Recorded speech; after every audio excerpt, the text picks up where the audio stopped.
Polufinala svetskog prvenstva, pojedinačnog takmičenja koje nikada nije razočaralo i dalje svetski šampionat znači prestiž poput titule prvaka primere u Crazy Cricket ligi, što se vidi po samim imenima koja su došla do završnice takmičenja. Evo prvog polufinala od pare i uvodnog aplauza od vas.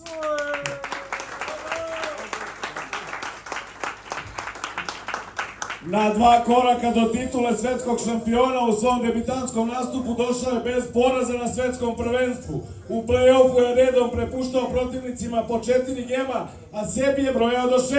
U najneizvesnijem meču, četvrtfinalu, pokazao je karakter šampiona. Ognjena Drljana je savladao na senzacionalan način, preokrenuo zaostatak od 4-1 u svoju korist sa 5 vezanih gemova i taj podvig spada u jedan od najvećih u istoriji prvenstava. Danas je odigrao tiket na sebe i rekao je da uzima laku lovu, podršku iz prvih redova, imaće od mnogobrojnih članova Crazy Jam ekipe, a tu i njegov sin Vasilije, dok je mlađa Dunja ostala kod kuće da prati tekstualni prenos meča. Dame i gospodo, pozdravimo velikim aplauzom Stefana Čečuru!